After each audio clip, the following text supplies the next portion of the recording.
624. It'll make sense soon.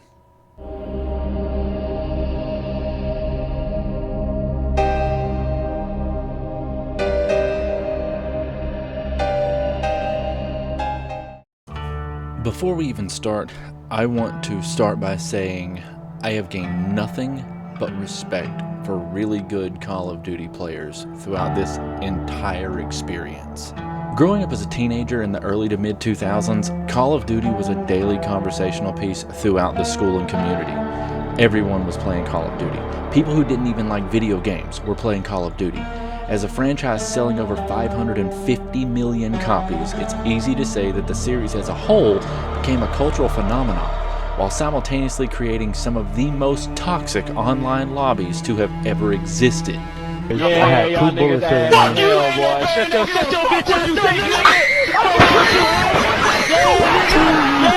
From tournaments and competitions to outstanding sales and seemingly endless amounts of games to be released, it was almost as though that this franchise had wormed its way into every corner possible. Almost every corner. Deep in the Appalachian Mountains of southwestern Virginia exists a place, a secluded patch of southern paradise that time seemingly forgot. And deep in that country oasis, me. It was me.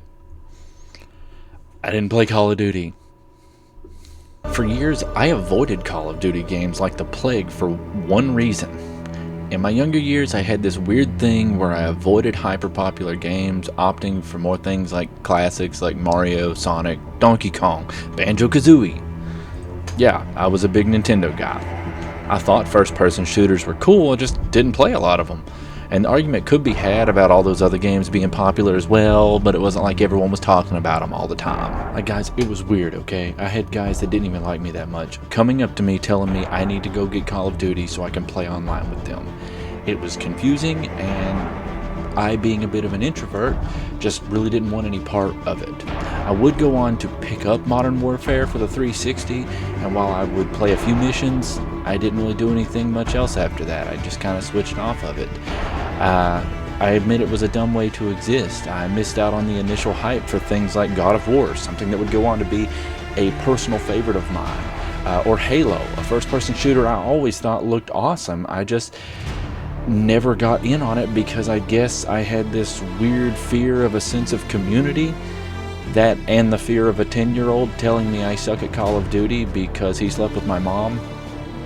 Years later, I would go on to pick up the first Black Ops and actually really enjoyed it, but still never did anything online.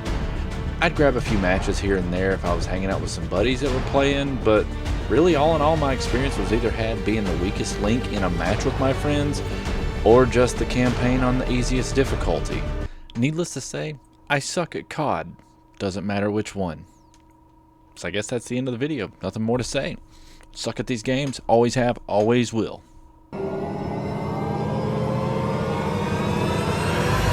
Nah, I still suck at these games, but we're going to go through what it takes to get a platinum trophy for one of them anyways, while still being an absolute baby in this franchise's overwhelming atmosphere. Starting this journey, my first step was to acquire my game of choice.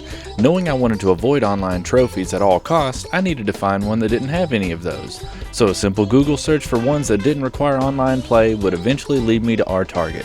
Modern Warfare Remastered. This was actually kind of cool, considering it was the remaster of the first one I played all those years ago. Sort of a full circle homecoming type of deal. Or I'm just thinking about this too much. Fortunately for me, a trip down to my local gaming shop would gain me a copy of this game, all while being $5 cheaper than the PlayStation Store. That $5 is important though. It's gonna be the down payment of my first real therapy session thanks to this game's platinum. Seriously though, this isn't going to end well. So the next night we started up the stream and began this journey. The campaign of this game follows new recruit John Soap McTavish as he is led by Captain Price of the British SAS. Price is a bro. Something about Captain Price's mutton chops makes me want to be more manly. Despite anything I might have said later during this platinum. Less time, not more. I really don't like his crap talking whenever he's insulting me while my times are literally like seconds and seconds and seconds faster than anybody else on his list there. It's needless crap talking. We follow the team as they combat a situation in the Middle East being run by Khaled al-Assad. Also a civil conflict in Russia being orchestrated by Imran Zakayev. Seriously though, fuck that dude. Thanks to him, my boy Gaz is permanently stuck up on that overpass. Starting my playthrough required me to begin this trip on veteran difficulty, which is honestly rather intimidating for someone who has almost no experience with these games. Nevertheless, we began to a pretty decent start, grabbing my first few deaths in the very first mission, getting a taste of what veteran difficulty really had in store for me. Whoops. I didn't throw a flashbang. Dang it. Are we good? Are we clear? At least for one room anyway? Oh crap. With that being said, the beginning portion of the game wasn't very eventful, only clocking in a handful of deaths with nothing overly major happening. Uh-oh.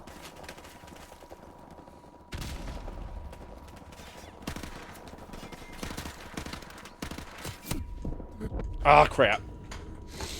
Outside of that, it was a rather relaxed beginning, but it would be at this point that someone in my chat would speak my impending pain into existence.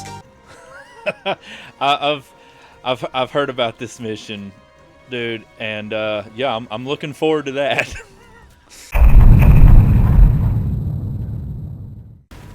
No. All around me are familiar faces, worn out. Everything was going really smoothly up until mission 4. This is where I feel like the difficulty really started to rear its ugly head for me. Starting this mission did result, however, in a few deaths, but it really wasn't anything I couldn't handle, and I even did end up popping a few trophies along the way too. Haha!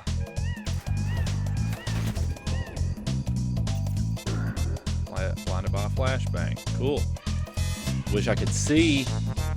I was genuinely starting to find myself enjoying the game at this point and feeling as though that my footing was getting pretty secure in the Call of Duty community.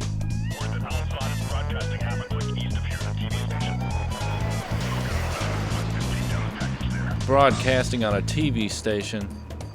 That's disgusting. Not in my America. That's where we're at right now, right? This is Detroit. But in all my confidence, veteran difficulty decided it was time to put me in my place and remind me what game I was playing. Whoops. Oh crap. While I... Oh crap, there's two dudes in there? I had two dudes on me. What? I don't want to die. Which would then lead me into the worst segment I had faced so far. The newsroom. Oh, nice. I'd like to go on record saying that whoever came up with this cramped-ass claustrophobia-inducing seventh circle of hell reject of a room can politely suck a fart out of my entire asshole.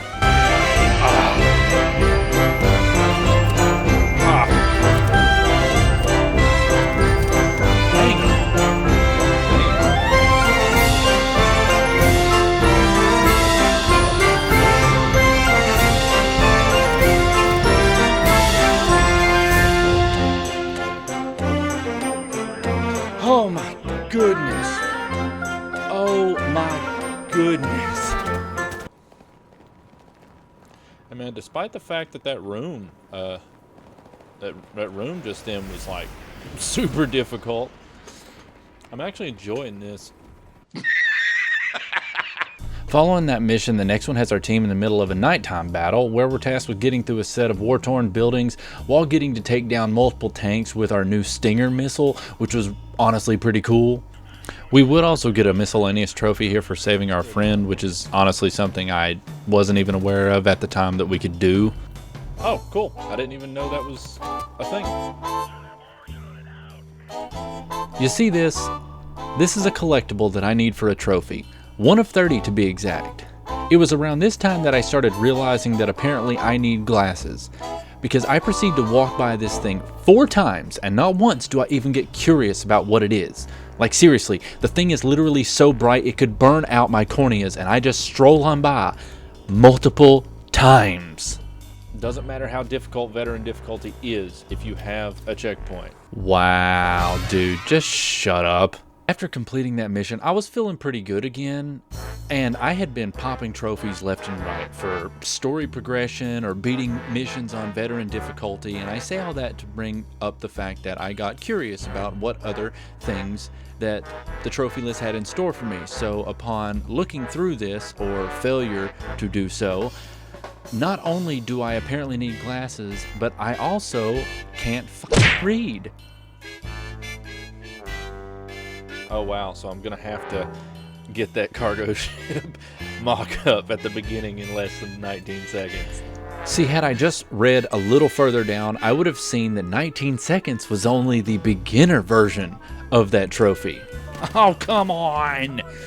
But we can come back to that later. The next mission would be pretty laid back, but I would get introduced to these stupid things. Oh my goodness, dogs. Dog people, am I right? Following that little scare, I was introduced to this thing.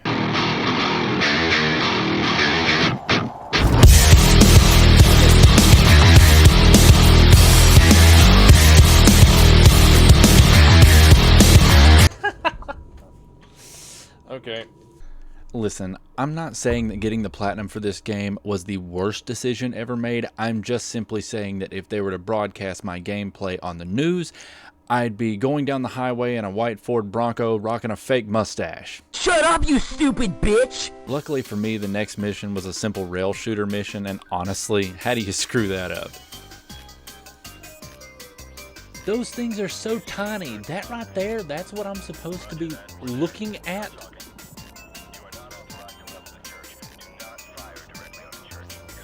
After a few attempts of being somewhat tolerable at this game, I would unlock a miscellaneous trophy. Oh, okay. And a few other trophies on top of that.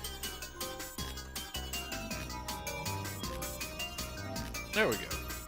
It was at this point that once again I would find myself really enjoying this game, allowing me to find the fun in the frustration.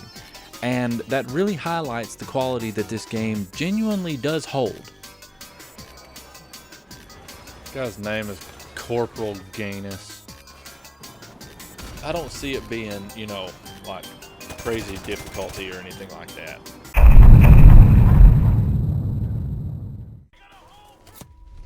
Sometimes they won't turn around and follow you there in the room. Sometimes they will. It's just, this game is just sometimes.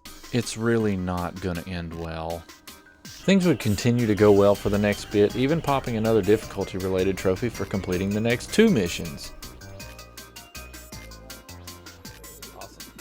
All in all, I was feeling pretty confident in the progress I had made in the first 4-hour stream, and that confidence would stretch over into night number 2, amplifying my enthusiasm and enjoyment of the game, and to top that off, I would be shown one of the coolest, albeit most terrifying scenes I've ever been shown in a game.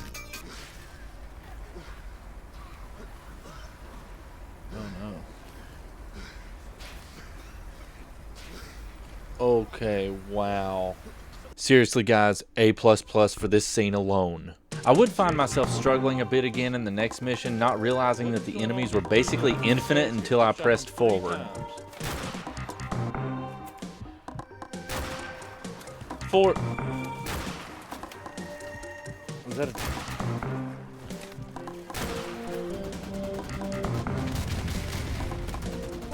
Okay, there is no way there are dudes inside of that house shooting at me right now. What is the purpose of calling the chopper down on them if they just keep face tanking every round that it has for them? Upon completing that mission, we take control of Captain Price. Okay, anyway, in a flashback mission based 15 years in the past, partnered with Macmillan. It's actually a cool stealth mission leading up to us finally getting to take out Zakhaev, and subsequently shitting the bed with our shot and not finishing the job.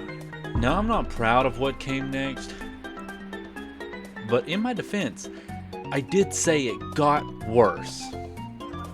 Hey, it's okay to... Seriously, what is going on in Chernobyl? First the soldiers, now even the dogs are just phasing out of existence.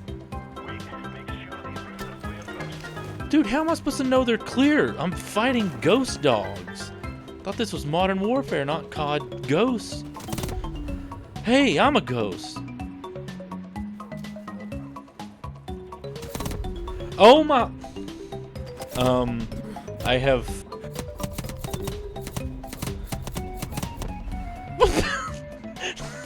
What was that? It should actually be a crime to suck this much at this game.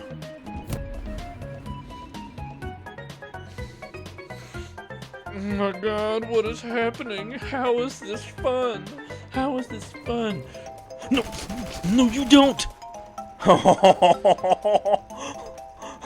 This game did not just do that. Oh my god, a checkpoint. Oh, somebody give me some W's in the chat. I beat the dog. Moving forward, I would be met with the first real roadblock in the final stretch of the mission Heat, where I would be tasked with pushing through seemingly endless amounts of enemies while waiting on a rescue chopper. I'm gonna be real with you. This part sucked. I'm talking, it sucked so much worse than it needed to. Okay, night number 3 of streaming turned into an absolute wreck. Like seriously, straight down the shitter because of this whole mess. It got me so frustrated. I actually had family members worrying about my stress levels, and I promise I'm okay. But seriously, this mission, point in the game where every single mission is going to take me no less than a freaking hour. Dude, this gun sucks. Why do I keep picking up this gun? Huh? No. No.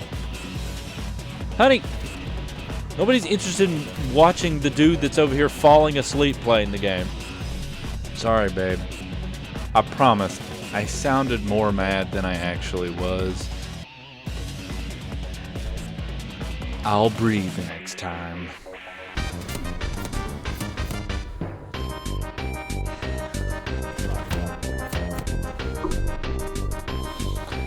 Oh man, like, does it have to be an actual hour every time that I do one of these? Oh my god! Oh my goodness. Why was that not in the line of the airstrike's fire? What? What just shot me?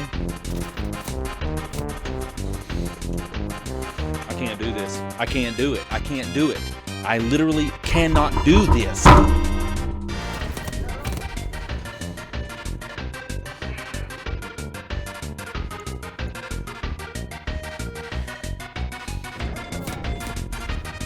Literally zero progress came from that day, and I'll be honest with you, it was kind of disheartening. Like, do I really suck that bad at this game? Like, I understand it's not my forte or anything like that, but was this challenge just too much for me? Would I even be able to do this platinum? I mean, it got so bad that day that I just stopped playing. I started playing Crash Bandicoot 2, and apparently my entire skill set was just gone because I couldn't even make the simplest of jumps. I honestly felt overwhelmed and just disappointed in myself, actually. So I just turned everything off, went to bed, hoping maybe the next day I might find some motivation. And fortunately for me, that's kind of what happened. While I was at work, I was listening to and watching a few different strategies on YouTube that guys had made, and it was at that point I came across a